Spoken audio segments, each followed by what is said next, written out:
Today I'm going to tap the spring up on the hillside. There's a hole in the ground. I've got it temporarily carved out a little bit. But I want to get that white pipe in there. It's a 2-inch pipe with some filtering system on the end of it. And I'll go up there and on the hillside and start the tapping process in a moment. And I'll show you what I'm going to do, how I do it, and try to explain everything I can about it. The black pipe coming down there is just a temporary pipe to get the water down here to see how much water there is, and also to get a drink of water when I want one. Of course, after I start working on the spring, the water is not really clean anymore for a little while. Cleans up pretty fast though. So anyway, about time I get up there on the hillside and show you what I'm going to do.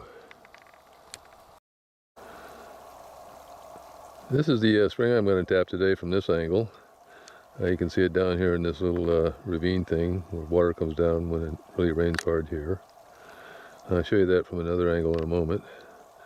The white pipe, 2-inch white pipe with the first filter on there. That's a rain guard screen for a house. It goes on a 2-inch pipe, and I find it just works really good for this part of the tapping system. And up here on the hill we got a stainless steel kitchen screener. I took the handle off, and that'll go on top of that green thingy. Anyway, this is the work angle from here. Work area, excuse me. Now I'm going to go over there above those rocks. I've been collecting those rocks because I'm going to use them a little later. I've just picked them up around the work site here. But my break area is over there, a place I can sit down, and I'm going to go over there and sit down and show you this from another angle.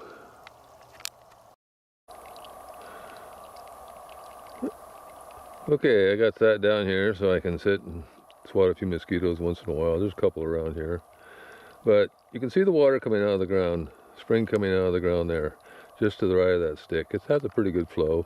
Not a lot, maybe a half a gallon a minute, but that's still good water. So here's the hole where the spring is. It's basically a, well, I shouldn't say basically. There's water comes down this little ravine in the wintertime when it rains hard. But otherwise it doesn't flow. And so the thing about this spring is it's going off under to the right.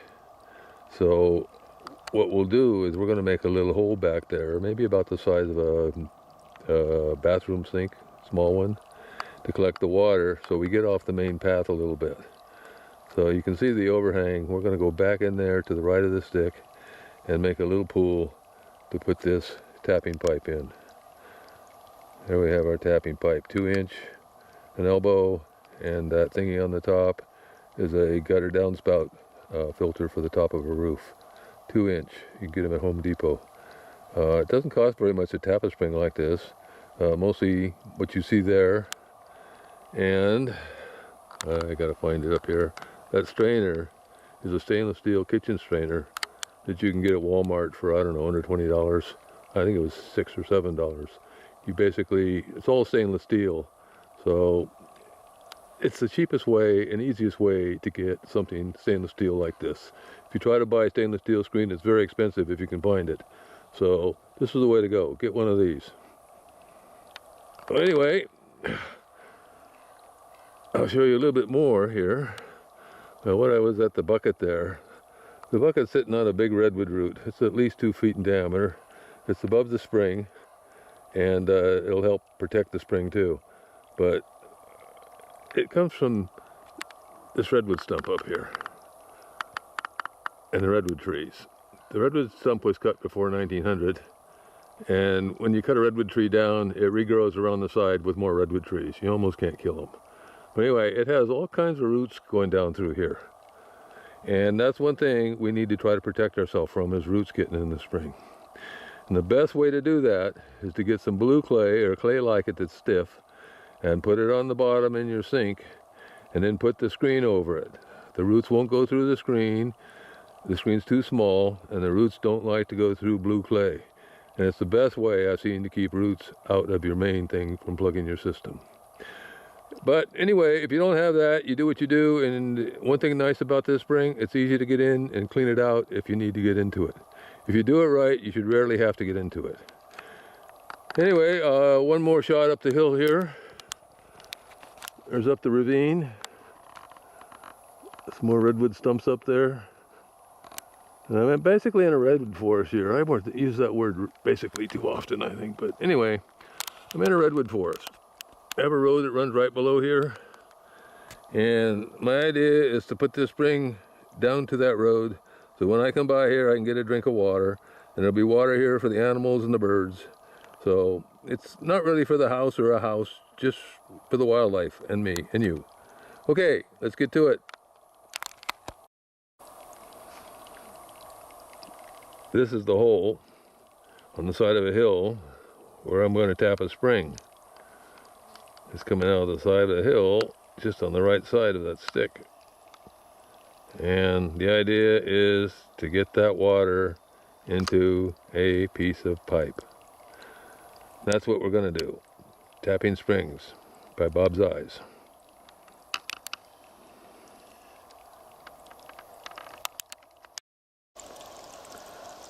I thought I'd stop and take a break, show you guys what's going on, where I am now. I haven't been working very long. But anyway, I've been roughing out the hole where I want to put the tap.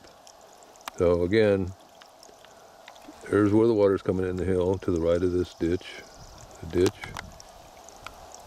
And I'm trying to put the hole for tapping back under this ledge here. So it's out of the main stream. The main stream only flows when it rains really hard, and there's really nothing to contaminate to get in there.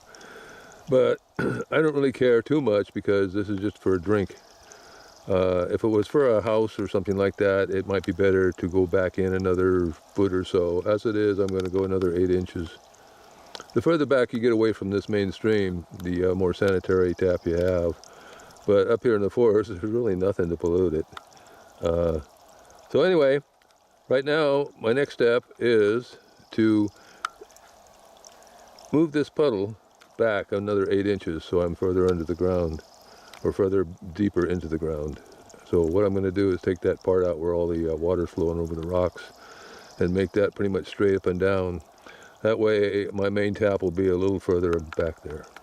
I've been stockpiling the clay soil and rocks and things over here on the left because eventually I'll need them to fill things in, and when I put the 2-inch pipe in near where the shovel is, I'll need to make a good clay dam there and then fill in around the pipe. So I'm stockpiling what I can. There's not a lot of dirt here, but the dirt that is here is a brownish clay, and for this application it'll do just fine. Okay, I'm going to take another break for a while and then I'll be back at it. Sure is nice sitting around in this peaceful forest.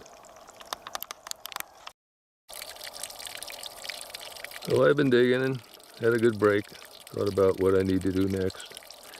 And I've run into somewhat of a problem. Not really. But in making the pool, which is up there, and digging it back about 8 inches, I hit redwood logs, old roots that are dead. And so I can't go any deeper. So I need to change what I'm going to do a little bit. Instead of putting the drain pipe down lower, I'm going to actually build that pool up with clay soil and raise up my drain sink. So that way I don't have to deal with the wood that's in the ground. And also because the water's coming out of the top, it wouldn't hurt to actually have the sink that catches the water up about halfway more. So I'm going to use the materials that I stockpiled over here, on the left there, and I put the more clayish materials in one spot, and I'll use them to build the sink underneath the output. And I'll also use the clayish materials to build the dam that will be just in back of the tapping pool. So my next step is to actually start filling up that hole, or I don't know if I'd call it a hole, but my tapping spot there. I'm going to start putting clayish material in there and building it up, and then put my pipe in. Actually, the next step is fitting my pipe and see how it looks and fine-tuning it, and that's what I'm going to do next.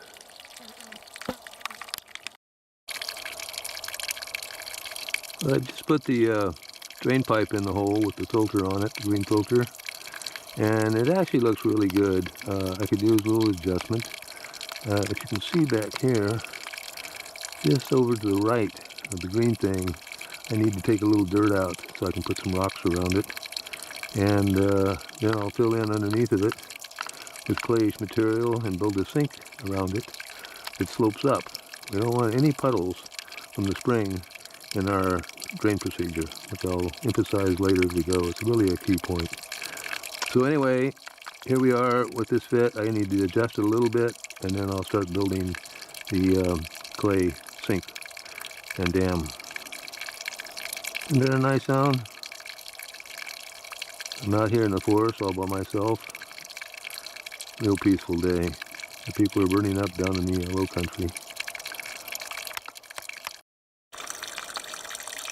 This is my final placement of the pipe and the downspout filter. 2-inch pipe again with an elbow on it. Gotta swat a mosquito, excuse me. Okay. And anyway, this is my final placement. I've moved it away from the back just a little bit so I can get my screen on top. It's round in 6 inches or so, maybe 7. And first I'm going to fill this with clay soil up to the very top edge of the down part of the downspout, the green downspout. Okay? Then I'm going to put rocks in over that to filter the water and keep other things out of it. Note that the water is coming out higher. That's always a good thing. If I provide the easiest way out, that's the way the water is going to go, no matter what else. Anyway, I'm going to start building a clay pool in there.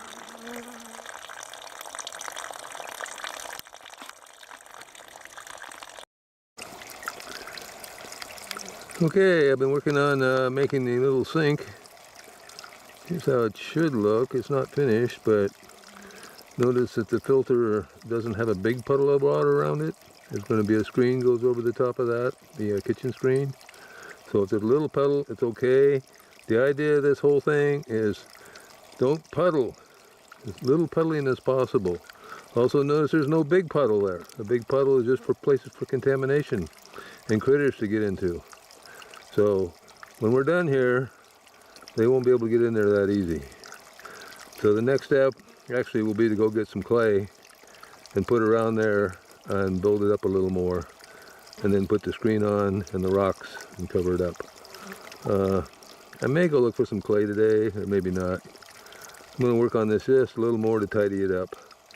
But you see the main thing here, the key, is the clay slopes down to the bottom of that green thing. So the water goes directly into it. It does not pull up any more than it needs to. Very, very little. It's impossible to get it all. But the less you puddle, the better. It's one of the key things of this spring. Puddles are places for contamination and also places for things to go wrong. Anyway, I'm pretty satisfied with this. Things do change as you go. You have to sort of flow with them. So, time for a break.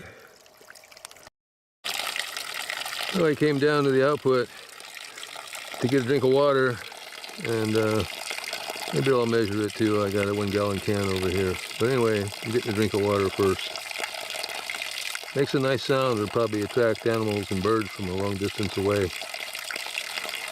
I'll make a pool under there for the animals eventually. So I put the 1 gallon can underneath the output and looked at my watch, noted the time in seconds and minutes. At least I remember the seconds. And when it's full, I'll look at my watch again, and that will be how many gallons per minute. If it takes 60 seconds to fill the can, it's 1 gallon per minute. If it takes 2 minutes to fill a can, it's a ½ gallon per minute. So anyway, I'm gonna go check my watch here. Well, it took about, I don't know, somewhere around 53 seconds to fill, so that's almost, well actually it's a little more than a gallon a minute. It'll taper off as the summer wears on, but this one always runs at least a little bit. Time for another drink of water.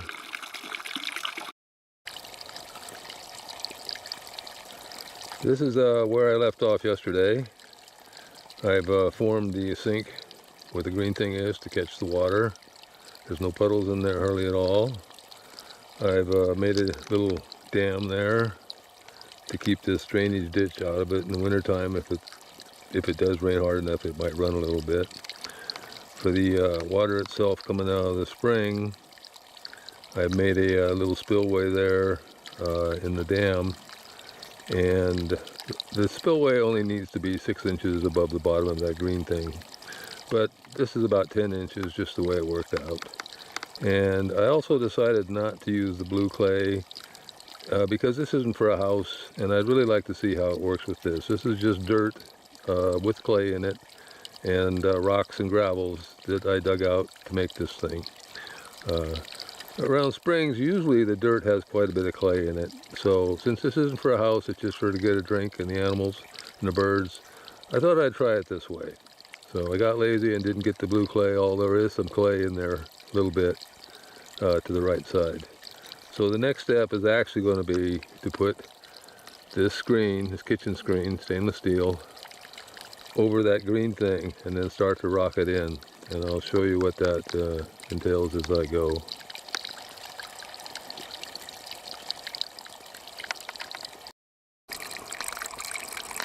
This is the stainless steel kitchen strainer with the handle taken off of it. You could leave the handle on if you want. But it's turned upside down and placed over the top of the green downspout filter. So I push the rim of the screen into the clay and dirt as much as possible to prevent roots from coming in and growing into the system. So note that this is a nice small hole. That's really the best way to do them. The smaller the footprint, the less work, the less digging, the less rock you need, the less possibilities for contamination. Keep it small, that's why I use hand tools. Machines tend to make things big, then you need dump trucks to haul rock and all that stuff. All the stuff I do is just by hand, and I collect the rocks and most of the materials right around the work area. Okay, I'm going to start putting rocks around it now. The rocks are to fill in the spaces around there to keep critters out, and also to provide cracks for the water from the spring to get to the output. So I'll put a few in and then show you what I'm doing. Okay, I got the stainless steel kitchen spring turned over upside down on top of the green downspout strainer, and now I'm starting to put rocks around the screen. The purpose is to help the water, or provide paths for the water to flow from the springs into the output. Also to keep as many critters as you can out of there. And just to take up the space, it keeps the dirt from sliding in above. I'm going to pack that full of rocks now.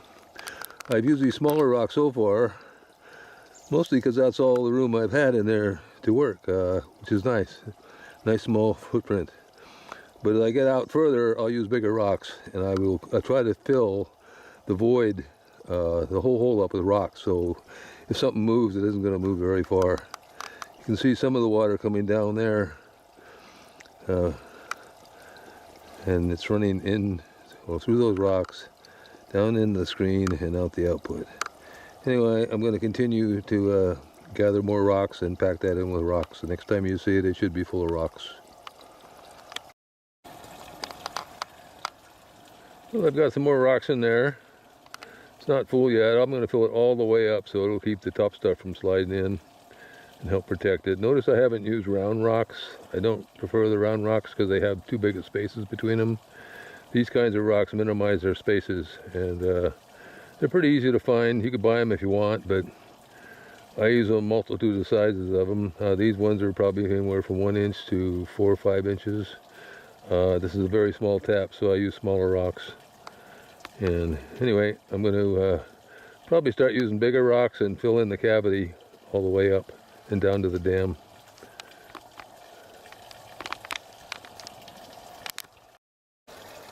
I need to add that I'm filling the cavity up in the back. I'm pushing the rocks back up wherever there's a hole, and I can stick a rock in it where the water is coming out of the hill. Basically, just filling up the hole with rocks to keep things from sliding into it. It helps keep everything open and also sanitary. Back to it. I've got the rocks in now. I've used the smaller ones up here where the pool is, where the output pipe is under that. And then I've used larger rocks down here where the winter output might overflow and go down. So just to help keep it from washing. There's lots of roots in there, so I don't think it'll wash anyway. So notice I've pushed the rocks back underneath the opening and supported it as best I could. The next step would be to seal it up. And there's two ways to do that, or probably more than that. So one is to get some smaller rock, smaller than what I have here, maybe half, 3/4 inch, inch and a half, and make a layer over these rocks to provide a seal. And just a seal to keep things from going in there, okay? And then on top of that, I would put maybe 6 inches of soil, and that would give you a very sanitary spring tap, especially since this is such a small hole. Okay, this is a very small tap, so if you protect it enough, which is easy to do, also I might mention while I'm thinking about it, is because this is small, it's easy to do. It's easy to take apart, it's easy to put back together. If it gets all screwed up in the winter, you can put it back together quickly the next time, whenever you want, because you already have the materials there to put it back together pretty much. So anyway, I'm going to do, I mentioned I'm going to do the plastic bag thing with the chicken sacks. I have lots of them, and I just basically put them over the top of that, drape them over shingle style, and then put a few rocks on top and some soil on top of that. And then if I ever want to get in it again, I can pull it out and get in quickly. It provides a pretty good seal. If you wanted even more, you'd put more soil on top of the chicken sacks, and you'd have even a better sanitary operation. I'll take a little break here, and then I'm going to start with the chicken sacks. See you then. The chicken bag sacks or feed sacks are installed. I used 2 of them just to make sure I had plenty of coverage. I laid them over the top, shingle style, and put a couple rocks and a little bit of dirt on them. And I left it that way so I could show you what I did. Now I'm going to continue to add some dirt and rocks to get approximately 6 inches on top. If a guy had a really critical place, one commenter suggested you clay in the top. If you have enough clay and you needed a real sanitary tap, that would be a good way to get one. Blue clay or brown clay or any sticky clay like that is really good stuff to work with when you're messing with water. It has a lot of great properties. So anyway, I'm going to continue to cover this up. The chicken bags are in there, the plastic ones. I got some dirt and rocks on top of them, so I'm all done. Maybe throw a little redwood stuff on top of there just to make it blend in. So if you take anything away from all this, is use what I've showed you and adapt to what works for you. Use the materials you have at hand if possible. This is just a general show you how to do it thing. So anyway, thanks for watching. I'll show you the output of the spring in a minute, but first I want to make a point here. If you've watched through part of this, or most of it, you'll notice I've used different techniques. And the idea was to give you ideas so you can adapt for your situation, using especially the products you have at hand.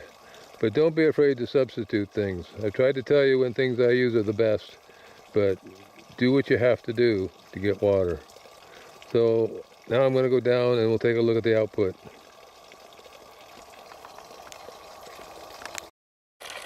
As I promised, I'll show you the output of this spring. This is the work area. By the blue bucket is where the spring is tapped. And here's where the water's coming out. I measured it the other day and there's 1 gallon per minute.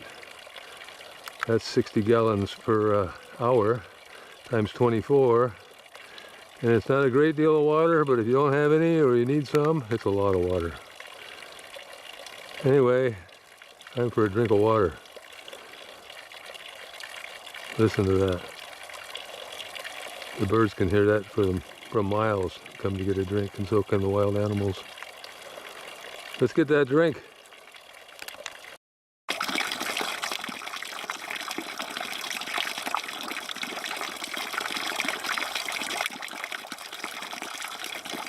Bird bath, wild animal watering hole, in a place where I can get a drink.